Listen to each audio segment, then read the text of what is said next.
سر الخلطة والطعم المميز. اول حاجة معايا هنا في الحلة معلقة كبيرة من السمنة ومعلقة زيت.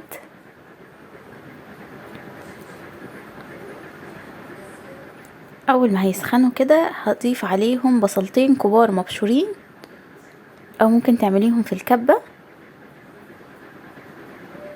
اقلبهم تقليبة كده بس البصل يدبل مش ياخد لون.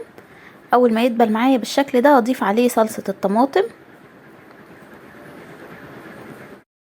بعد كده هحط عليهم التوابل، ملح وفلفل اسود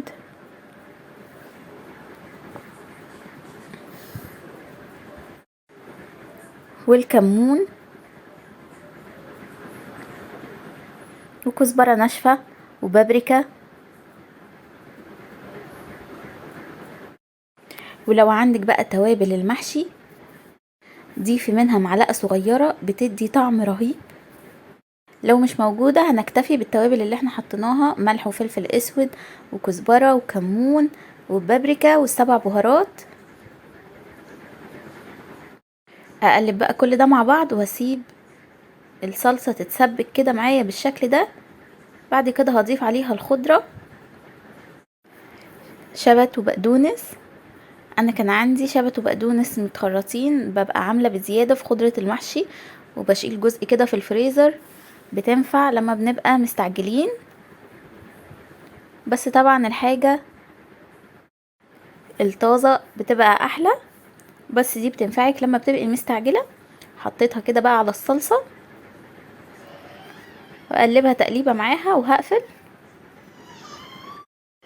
بعد كده معايا الرز غسلاه ومصفياه كويس، هحط عليه نفس التوابل اللي انا حطيتها في الصلصة، ملح وفلفل اسود وبابريكا، كمون وكزبرة وسبع بهارات. وهحط كمان معاهم معلقة كبيرة من السمنة.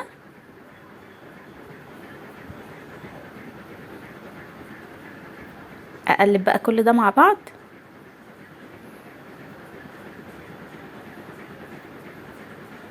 بعد كده هضيف عليها خلطة المحشي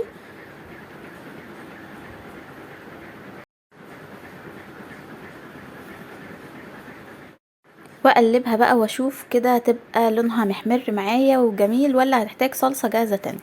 انا حطيت معلقة من الصلصة الجاهزة عشان الرز يبقى لونه محمر كده وحلو، ومش بعد ما يستوي لونه يتغير بالشكل ده كده. بعد كده بقى حلة هرص فيها المحشي بالشكل ده. انا حشيت البتنجان وسبت بس يعني قد عقلة صباع كده فاضي من فوق.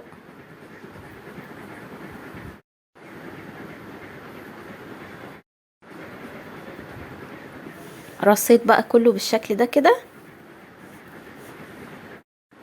وهسقيه بقى بالشوربة. لو مش موجود عندك شوربة تقدري تعملي مية مغلية تحطي فيها مكعبين من مرقة الدجاج والملح والفلفل الاسود وورق لورا وحبهان وتخليهم يغلوا وتسقي بيهم المحشي. هسقيه بقى كده بالشكل ده وما خليش الشوربة تغطي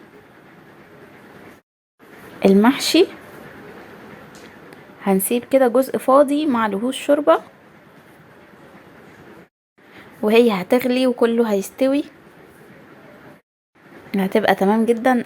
انا معلية النار، اول ما هيتشرب ههدي عليه النار خالص.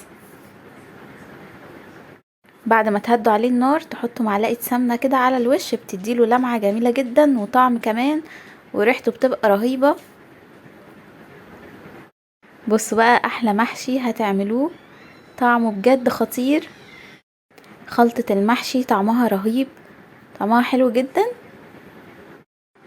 لو وصلتوا معايا لحد هنا ما تنسوش تحطوا لي لايك. جربوه قولوا لي ايه رأيكم فيه.